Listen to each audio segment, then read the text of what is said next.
itago niyo na lang ako sa pangalang Roland. Nasa 25 years old ako nung nangyari sa akin ang kwento ko. Dati nga pala akong nagtatrabaho sa isang hotel bilang messenger. At doon ko rin nakilala ang isang babae na siyang nagpatibok ng aking puso. Siya si Angie, ang bunsong anak ng may-ari ng hotel na pinagtatrabahuhan ko. Mabait ito, lalo na sa mga empleyado nila. Magaling din itong makisama, na para bang hindi mo aakalain na anak siya ng may-ari. At sa tuwing pumupunta siya sa hotel, ay napapansin kong tila madalas ay kinukumusta niya ako, na para bang concern na concern siya sa akin. Pero kung tutuusin, ay hindi naman niya talagang ginagawa yon sa iba. Kaya dahil doon, pakiramdam ko tuloy ay may gusto siya sa akin. Sa bagay, hindi ko naman siya masisisi. Dahil hindi naman sa pagmamayabang, ako yata ang isa sa pinakagwapong empleyado nila sa hotel na yon. Noong una ay hindi ko lang ito pinapansin, sapagkat naisip ko na baka pinagtitripan lang niya ako. Subalit sa patuloy niyang pagpaparamdam ng kakaiba sa akin, ay doon ko napagtanto na may gusto nga ito. Hanggang sa sinubukan ko na ring sakyan lang siya. Ngunit sa tuwing nagkakausap kami ni Angie, ay para bang hindi ko na lang namamalayan na unti-unti nang nahuhulog ang loob ko sa kanya. Kaya naman nang nagkaroon ako ng pagkakataon, ay sinubukan ko siyang yayaing lumabas. At hindi naman ito tumanggi. Sa totoo lang ay first time ko nung magyaya sa isang babae. At ganun pala ang pakiramdam ng in love. Yung tipong parang nasa langit lang ako. Na kahit marami ang babaeng nakapaligid sa akin, ay siya lang ang tanging nakikita ko. At higit sa lahat ay masaya ako kapag kasama ko siya. Ang sarap pala talaga sa pakiramdam ng umiibig ka. Natuloy nga pala ang aming date ni Angie. At hindi ko inaasahan na mauulit pa yon ng ilang beses. Nang hindi naman nagtagal, ay formal na rin akong nanligaw sa kanya. Dahil pakiramdam ko na may gusto rin sa akin ito.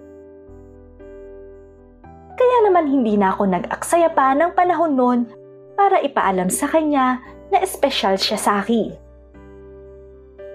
At nang malaman naman niya yon, ay hindi na ako nito pinahirapan pa.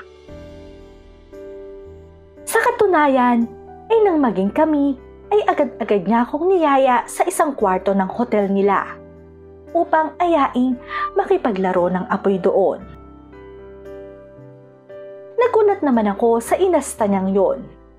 At halos hindi talaga ako makapaniwala na sa simpleng pagkakakilala ko sa kanya ay may ganun pala siyang ugali. Pero sino ba naman ako para tumanggi sa kanya, di ba?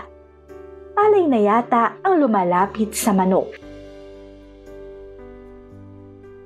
Pagpasok namin sa isang kwarto ng hotel na yon, ay agad nitong inalis ang aking damit.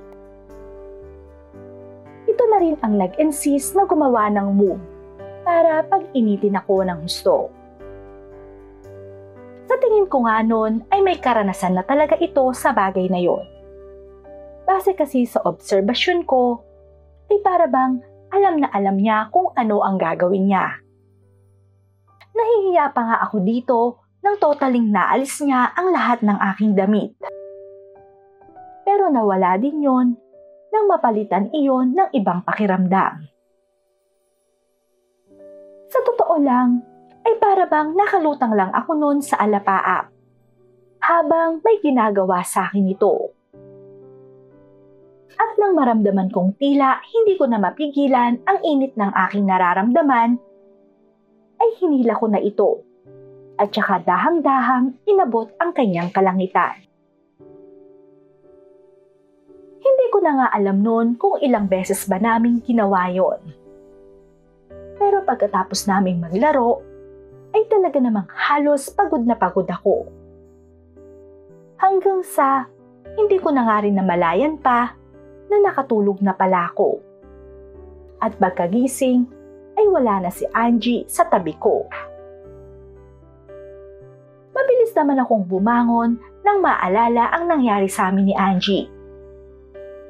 Pagkabihis ay agad akong lumabas noon ng kwarto para sana hanapin ito. Subalit sa hindi inaasahang pagkakataon, ay nasalubong ko naman ang aming boss na papa ni Angie. At nang makita ko nitong lumabas ng kwarto na ganun ang ayos, ay pinatawag ako nito sa kanyang opisina. Buong akala ko nga noon ay mawawalan na ako ng trabaho dahil sa nakita kong galit na pumakas sa mukha ni boss. Subalit imbes na matakot sa maaaring gawin nito sa akin, ay naglakas loob lang ako na harapin ito. Hindi pa man siya nagsasalita, ay inunahan ko na ito upang ipaalam na handa ko kakong panagutan ang nangyari sa amin ng anak niya. Marami pa nga akong bagay na sinabi kay boss. Ngunit kahit ano yatang sabihin at ipakita ko sa kanya, ay hindi niya yon pinakikinggan. Hanggang sa nagulat na nga lang ako sa sinabi niya sa akin. Alam ko ang nangyari sa inyo ng anak ko. Mahal mo ba talaga siya? Tanong niya sa akin. Lakas loob ko naman siyang sinagot ng, Opo sir, mahal ko po si Angie at gagawin ko po ang lahat para sa kanya. Porsikidong sagot ko. Ngunit hindi ko inaasahan ang susunod niyang sasabihin sa akin. Kung mahal mo talaga siya, patunayan mo sa akin yan at gagawin mo yung inuutos ko sa'yo. Pahayag nito. Kahit ano po yun, gagawin ko. Basta mapatunayan ko lang sa inyo na mahal ko talaga ang anak nyo.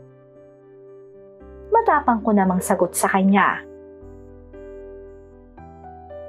Pwes, kung ganon, gusto ko, bigyan mo muna ng anak ang kapatid niya. Seryosong wika nito. Naguluhan naman ako sa sinabi niyang yon. Akala ko pa nga noon ay namali lang ako ng rinig. Ngunit nang ulitin nito ang sinabi niya, ay mas lalo lang akong naguluhan. Sa katunayan nga, ay nanginig ang buo kong katawan. At wala sa sariling, nagpaalam na muna sa kanya.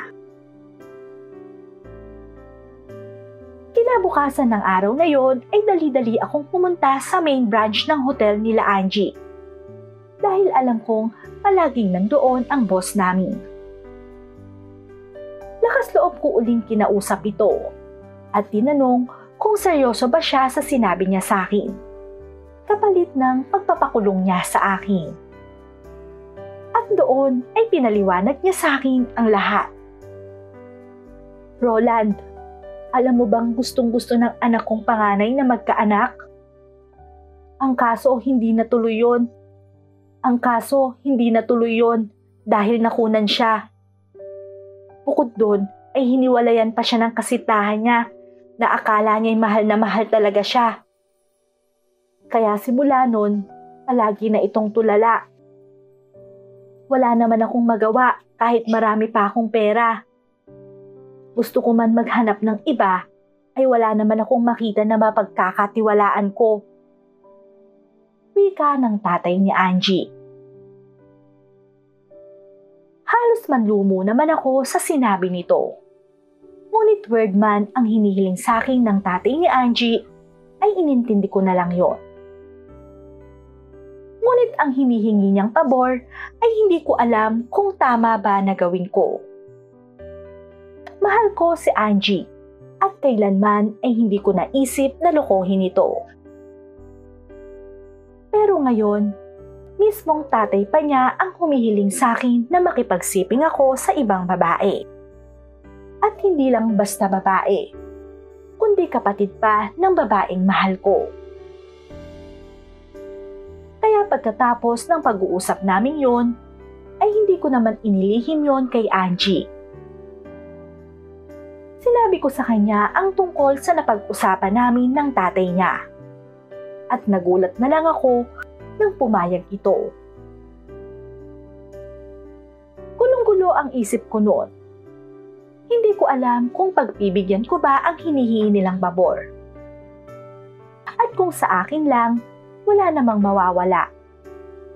Pero ang pangit namang tingnan kung dalawa silang magkapatid ay pareho kong tutuhugin. Hindi ako ganong klaseng lalaki. Isa lang ang puso ko, kaya isa lang ang dapat mahalin ko. Ngunit paano ko ba matatanggihan ang sitwasyon ko ngayon? Kung iyon ang paraan para lang mapasakin ang babaeng mahal ko.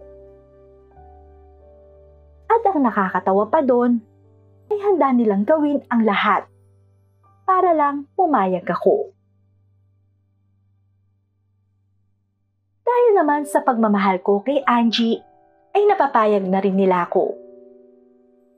At nung panahon na yon, ay nakita kong napasaya ko ito. Sinabi sa akin ni Angie ang detalye kung paano ang aking gagawin. Ipinakilala ko nito sa kanyang kapatid, bilang kaibigan muna. Ang plano kasi namin ay kakaibiganin ko muna ang kapatid niya. At kapag nahulog na ito, at saka ko palang siya liligawan. Kaya iyon nga ang ginawa ko. Na imbes na si Angie ang dinadalaw ko, ang kapatid niya ang nililigawan ko. Wala naman akong masasabi kay Angela.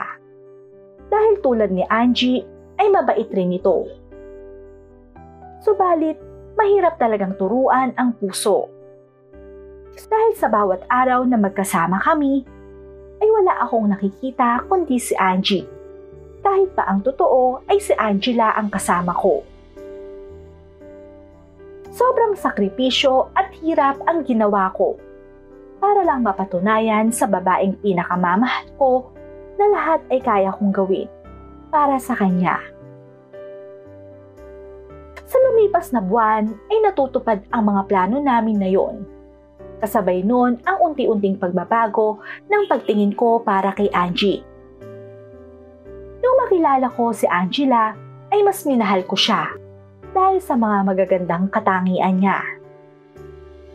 May ganun din namang katangian si Angie, pero iba ang dating kay Angela. Kaya habang isinasagawa ang huling plano namin, ay ipinagtapat ko na kay Angie na napamahal na rin sa akin ang ate niya.